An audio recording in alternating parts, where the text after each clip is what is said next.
Hello students, this is Siddharth Jain, Assistant Professor from the Rajki Engineering College, Mainpuri. This is the 7th lecture of the Unit 3rd of Quantity Estimation and Construction Management subject. We will understand about the PERT technique in this lecture. What is the PERT technique? हम इसमें PERT के बारे में समझेंगे. PERT method हमने कुछ terms related to the normal distribution curve PERT technique से हमने समझे हैं पिछले क्लास में. Now we will continue our technique.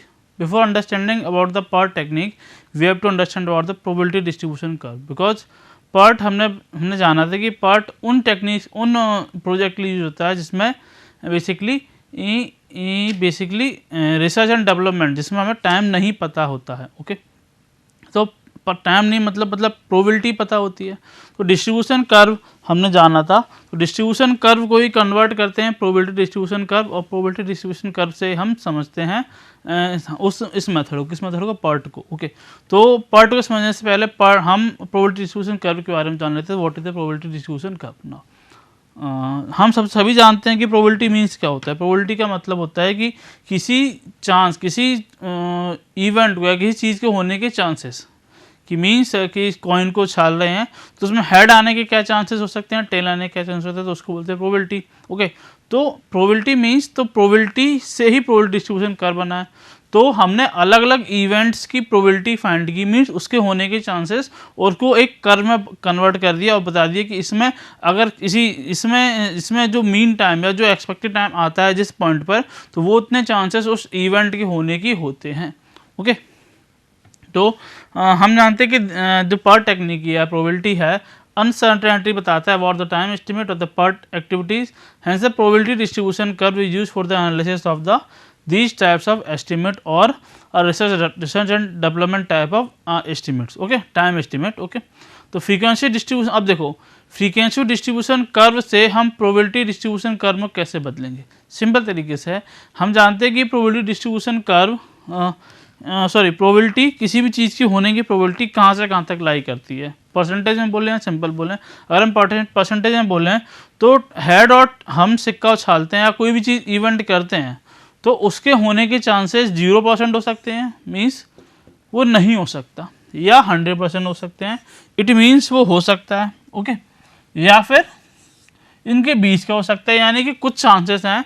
जैसे हमने बहुत सारी चीज़ें की, हमने बहुत सारी चीज़ें की, उस चीज़ों में से किसी एक पर्टिकुलर चीज़ का होना. जैसे हम पेन के ढेर में से अपनी पसंद का पेन, एक पेन का ढेर है जिसमें सारी रेड कलर की पेन है, बट इसमें से एक ब्लू कलर की पेन है, तो हम कोई चूज कर रहे हैं तो चूज होने की प्रोबेबिलिटी या तो 100% हो सकती है वो चूज हो, ठीक है, या 0 हो सकती है, या उनके से बीच में हो सकती है कि हम 10 का 10 में से केवल एक आए, यानी 10% प्रोबेबिलिटी. तो हम प्रोबेबिलिटी को 0 से 100% या 0 से लेके 1 तक रिप्रेजेंट करते हैं. तो अगर नॉर्मल डिस्ट्रीब्यूशन कर्व के एरिया को या उसके चांसेस को कन्वर्ट कर देते हैं, हम रिस्ट्रिक्ट कर देते हैं किसी पर्टिकुलर जोन में या 0 से 1 के रेंजेस में, तो it becomes a probability distribution curve. तो अगर प्रोबेबिलिटी डिस्ट्रीब्यूशन कर्व हमको बनाना है तो नॉर्मल डिस्ट्रीब्यूशन कर्व के एरिया को यूनिटी रख देते हैं, उसको 1 मान देते हैं, तो it becomes a probability distribution curve. Then we will calculate of the time estimate by using this probability distribution curve. Okay, हमने कर्व से रिलेटेड कुछ चीज़ें समझी थी, जैसे हमारे पास मीन वैल्यू किससे कहते हैं, स्टैंडर्ड डेविएशन किसको कहते हैं, डेविएशन किसको कहते हैं, एंड द वेरिएंस किसको कहते हैं. तो डेविएशन और स्टैंडर्ड डेविएशन में अंतर समझ चुके थे. Deviation simple deviation means the difference between the value particular value which we choose and the mean with the mean value. Mean means the जो जितनी सारी वैल्यू हैं उनका हम एवरेज निकाल रहे हैं, उससे डिफरेंस जो आ रहा है that is called the variance. Okay, and standard deviation variance and standard deviation हम निकालते थे अपने दूसरी चीज़ के यूज करके, अंडर निकाल के. Now the normal probability distribution curve में कुछ चीज़ें समझ लेते हैं. Okay, normal probability distribution curve हमारा सिमेट्रिक होता है. अब नॉर्मल डिस्ट्रीब्यूशन कर्व भी सिमेट्रिक होता था और ये भी रहता है, क्योंकि हम केवल एरिया को कंसीडर कर रहे हैं, एरिया को 1 कर रहे हैं और कुछ चेंज नहीं कर रहे हैं. Okay, normal distribution curve about 68% of all value lie. देखो हमने जब कर्व बनाया था, एक मैंने समझा देता हूँ आपको, हमने वो जब कर्व बनाया था तो कर्व कुछ ऐसा लाई कर रहा है, ऐसा बन रहा था. ओके। उसमें यहाँ जो टाइम आ रहा था वो था हमारे पास मोस्ट लाइकली टाइम। तो जनरली जितनी भी पॉसिबल वैल्यूज़ थी, जितने भी इवेंट्स थे, वो मेजरली मोस्ट इवेंट जितनी फ्रीक्वेंसी ज़्यादा थी वो TM पे लाई कर रही थी। और जो एरिया बताएगा, तो एरिया बीच वाली वैल्यू से जैसे हम लेफ्ट आएंगे या जैसे राइट आएंगे तो एरिया कम होता जा रहा है। इट मीन्स जो बीच वाला पोर्शन है विच कवर है लार्जर एरिया। ओके, तो वही हम साथ करेंगे। तो पहला वही सिमेट्रिक बता रहा है। तो दूसरा पॉइंट हमारा कहता है कि normal distribution curve about 68% of all value lie with the plus minus standard deviation. इसका क्या मतलब अभी समझेंगे।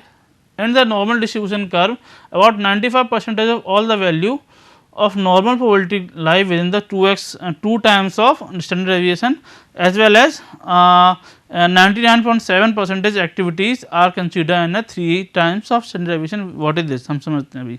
देखो इसका मतलब क्या है। हम एक कर्व ड्रॉ करते हैं फिर समझते हैं इसका मतलब क्या है। Okay,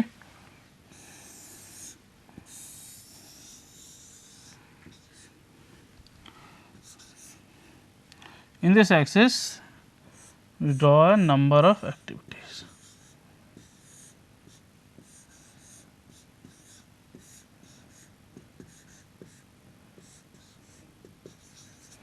And in this axis we draw time.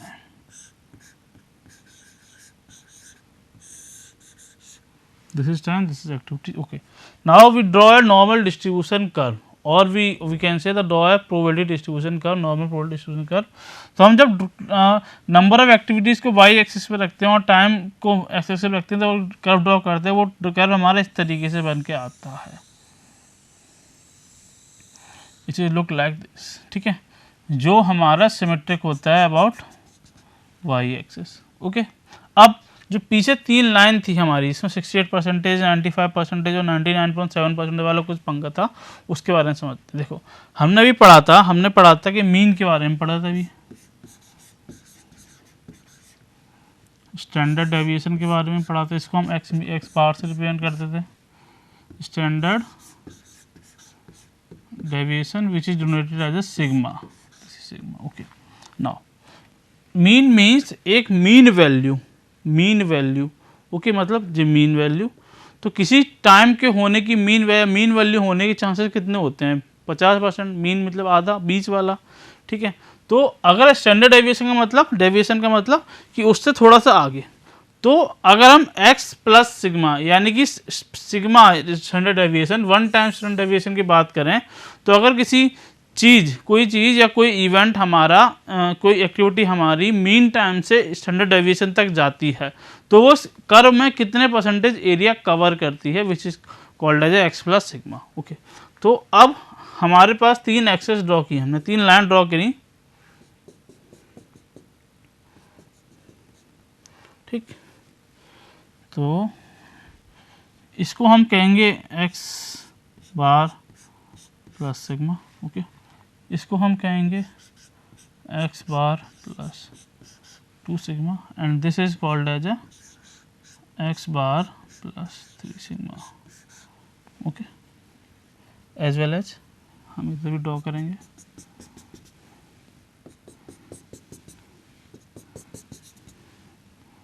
This is x bar minus sigma. This is x bar minus 2 sigma, and this is all about x bar minus 3 sigma. What is this? है क्या, ये समझते हैं। Okay, देखो हम कहते हैं यहाँ पर ये टाइम क्या था, मोस्ट लाइकली टाइम TM। अब हम बात कर रहे हैं कि सिग्मा मीन्स आ स्टैंडर्ड डेविएशन। कोई भी वैल्यू, कोई भी एक्टिविटी स्टैंडर्ड डेविएशन से कितना परे करता है। मीन्स अगर हमारी कोई वैल्यू है, माना कि हमारे पास बहुत सारे इवेंट है, कुछ इवेंट है x1। ओके, ये बेसिकली अप्रोक्सीमेटली सिग्मा डिस्टेंस पर दूर है। Means sigma means standard deviation ज़्यादा बड़ा है।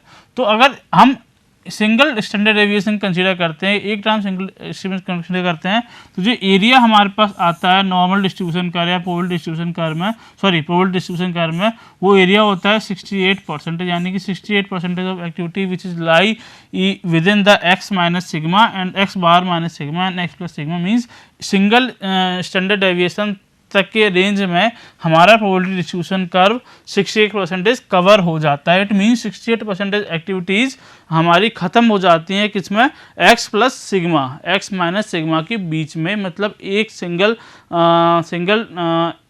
स्टैंडर्ड डेविएशन तक के रेंज में। ओके, उसी तरीके से अगर डबल स्टैंडर्ड डेविएशन तक के रेंज में जाते हैं तो जो एरिया आता है हमारा कर्व का यहाँ तक वाला, वो हमारा होता है 95%। और उसी तरीके से अगर 3 टाइम्स में जाते हैं, यानी कि 3 टाइम्स में हम स्टैंडर्ड डेविएशन से जाते हैं, तो जो हमारा कर्व का एरिया आता है वो आता है 99.7%। It means 95% activity will be finished up to the x minus 2 sigma to x plus 2 sigma. It means अगर 2 टाइम्स स्टैंडर्ड डेविएशन पे हम जाते हैं तो हमारी 95% एक्टिविटीज़ खत्म हो जाती है उतने टाइम एस्टिमेट में। ओके, इसीलिए हम मीन और स्टैंडर्ड डेविएशन कैलकुलेट करते हैं कि ये फाइंड करते हैं कि हमारी इतनी एक्टिविटीज़ हैं वो कितनी और हैं, कितने टाइम को और लेंगे तो हमारी इतनी सारी एक्टिविटीज़ खत्म हो जाएंगी।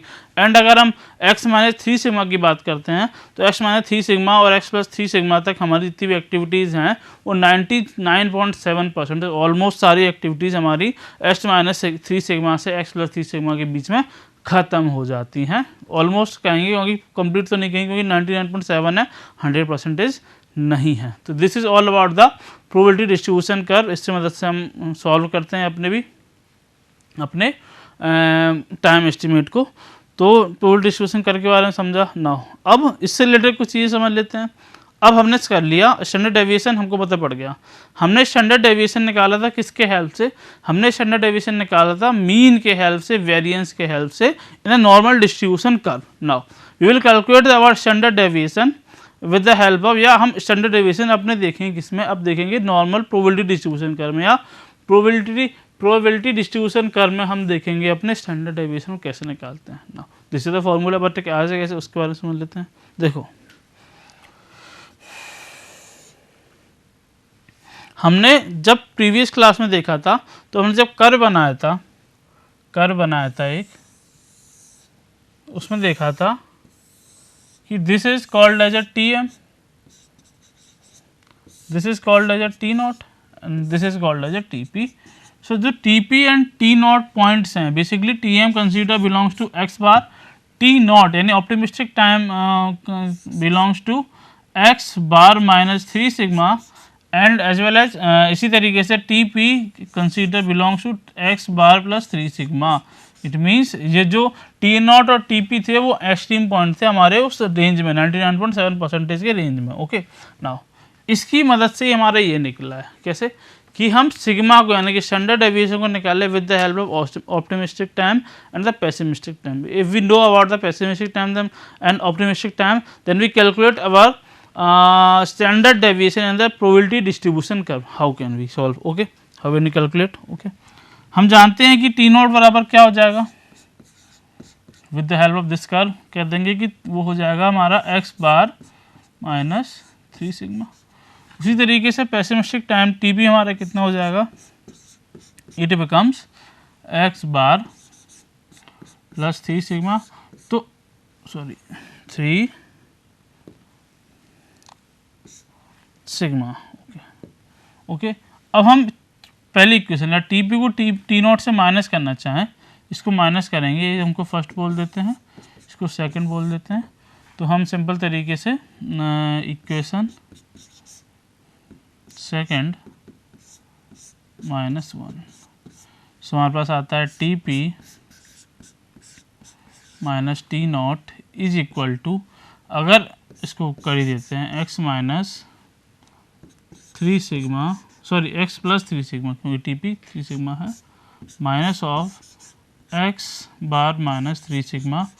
तो ये x माइनस से x कटे जाएंगे और माइनस अंदर जाएगा तो माइनस माइनस हो जाएगा प्लस, तो अल्टीमेटली TP माइनस 3 हो जाएगा 6 सिग्मा, और 6 को नीचे लाएंगे तो हमारा बन जाएगा ये यहाँ पर sigma is equal to TP minus T0 upon 6। This is standard deviation for the probability distribution curve, जो हम pessimistic time and the optimistic time के हेल्प से निकाल सकते हैं, और निकाल भी लिया है, दिख रहा होगा। ओके, दिस इज द क्या बोल सकते हैं, इसको डेरिवेशन बोल रहा है, इसको निकालने की टेक्निक समझ लो। Now now we will understand about the variance. Variance किस निकलता है? हमने जब normal probability normal curve distribution curve पढ़ा था तब देखा था कि जब स्टैंडर्ड डेविएशन निकाला था वो कैसे निकाला था, वो अंडर रूट कर दिया था हमने किसका, वेरिएंस का।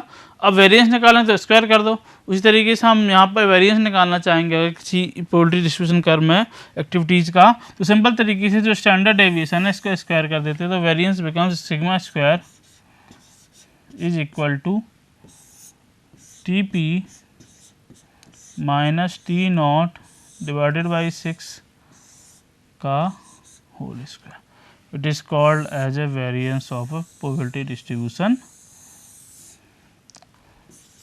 Curve. Okay, this is the variance.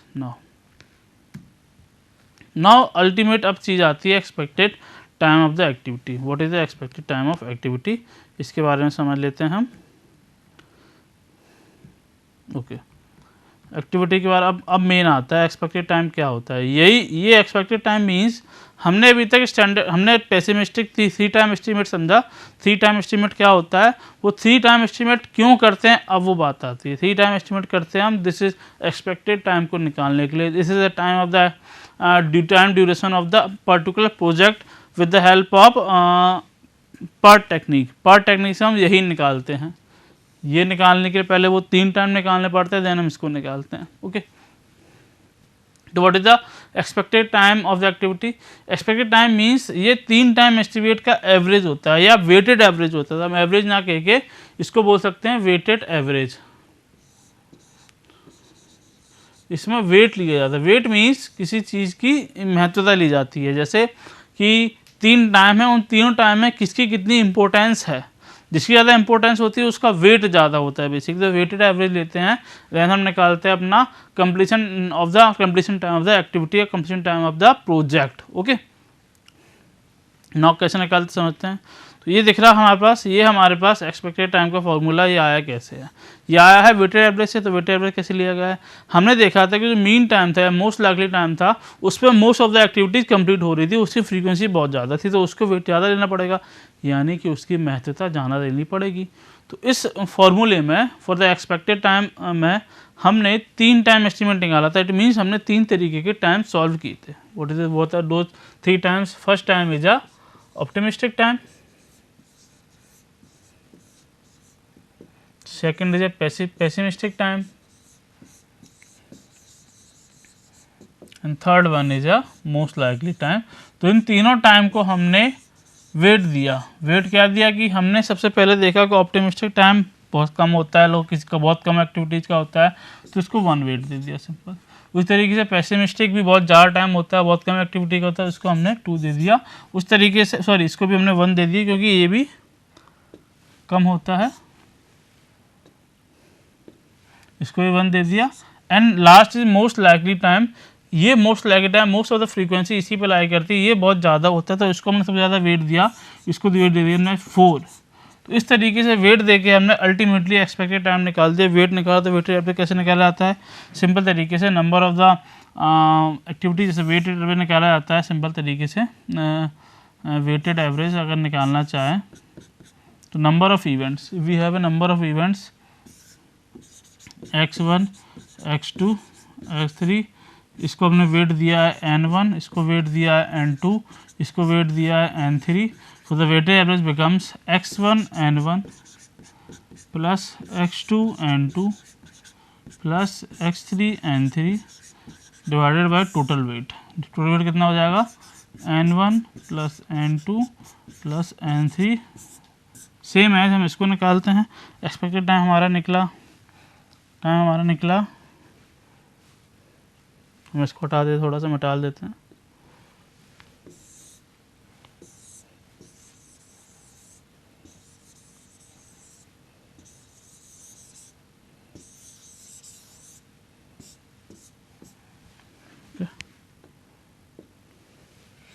हमने T0 को दिया 1, इट मीन्स T0 का वेट 1 है, TP का भी 1 है, एंड TM का है हमारे पास 4। So the weighted average or the expected time of the activity becomes TE is equal to activity into the weight, यानी कि T not into 1 plus T M या T P into 1 plus T M into 4 upon summation of all weighted 1 plus 4, it becomes T is equal to T P T not plus T P plus 4 times of T M divided by 6 है। इसको rearrange करके हमने ये लिख दिया, this is the expected time of the activity. ठीक है, यही generally most of the time यही हमारा जो एक्टिविटी का टाइम निकलता है with the help of the part, यही हमारा टाइम होता है। इसको ही हम मानते हैं कि अपने हमारी जो एक्टिविटी है इन द पार्ट टेक्निक इसी टाइम पे ख़त्म होगी। Okay, this is the expected time, how we calculate of the expected time, इस तरीके से निकाल सकते हैं। नाउ कुछ इवेंट्स के बारे में बात कर लेते हैं। ठीक है, अभी तक हमने एक्टिविटी के बारे में बात की, अब लेकिन हमारा जो पार्ट मेथड है वो इवेंट ओरिएंटेड है, तो इवेंट के बारे में तो बात करनी पड़ेगी। तो इवेंट के बारे में बात कर लेते हैं। तो कुछ तरीके के इवेंट होते हैं। उसमें पहला आता है earliest expected event occurrence time. It means कोई एक्टिविटी कितने कम समय में ख़त्म हो सकती है, जितने जल्दी से जल्दी ख़त्म हो सकती है उस एक्टिविटी, कोई भी एक्टिविटी जितनी जल्दी ख़त्म हो सकती है उस टाइम के बोलते हैं हम earliest expected event occurrence time. Okay, ये मिनिमम टाइम होता है किसी एक्टिविटी के जिस पर वो ख़त्म हो सकती है, सबसे मिनिमम टाइम जिससे वो ख़त्म हो सकती है उसको बोलते हैं अर्लीस्ट एक्सपेक्टेड टाइम। ठीक है, second thing is latest allowance occurrence time. कोई एक्टिविटी ज़्यादा कितनी टाइम में ख़त्म हो सकती है। ओके, फिनिश बोला है ना, ओके, फिनिश ख़त्म हो सकती है without affecting the completion of the activity. हमको एक चीज़ ध्यान रखनी होती है कि हमारे पास पूरे वर्क एक्टिविटी ना कह के कंप्लीशन ऑफ द प्रोजेक्ट कहेंगे हम।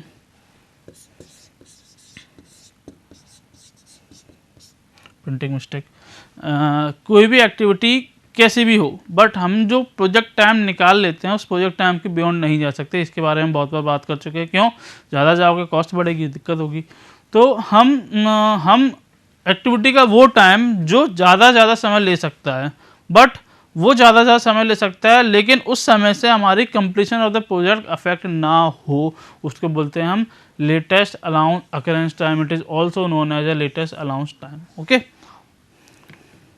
नाउ दो तरीके के इवेंट हम समझ चुके हैं, दो तरीके के इवेंट होते हैं पार्ट टेक्निक में। नाउ अब इस इवेंट के बीच में कुछ गैप होता होगा, मींस जो एक्टिविटी को सबसे लेट करने में टाइम लग रहा है, वो एक्टिविटी सबसे जल्दी करने में टाइम लग रहा है, इन दोनों के बीच में गैप होता होगा। इसी गैप के बारे में हम जानते हैं, इस गैप को बोलते हैं, टाइम गैप को बोलते हैं स्लेक, SLACK स्लेक। ये हमारे पास difference between the latest allowance occurrence time and the earliest expected time of the event. किसी इवेंट का सबसे ज़्यादा टाइम में ख़त्म होना और सबसे पहले टाइम में ख़त्म होने के डिफरेंस को बोलते हैं हम स्लेक। ये क्यों पढ़ते हैं? ये पढ़ते हैं हम क्रिटिकल एक्टिविटी निकालने के लिए। What is the critical activity? We will understand what is the critical activity, अभी समझेंगे। नाउ स्लेक भी टाइप के होते हैं। स्लेक समझ लिया, स्लेक भी कुछ टाइप के होते हैं। पहला होता है पॉजिटिव स्लेक।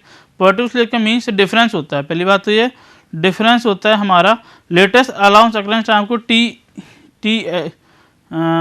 ई से, और इसको हम TL से रिप्रेजेंट करते हैं। This is not TE, this is TL। अब तो डिफरेंस होता है, जैसे स्लेक की बात की तो स्लेक हमारा डिफरेंस होता है, तो स्लेक को इस तरीके से रिप्रेजेंट कर सकते हैं। Slack is represented S, it is difference with the latest time means TL minus TE।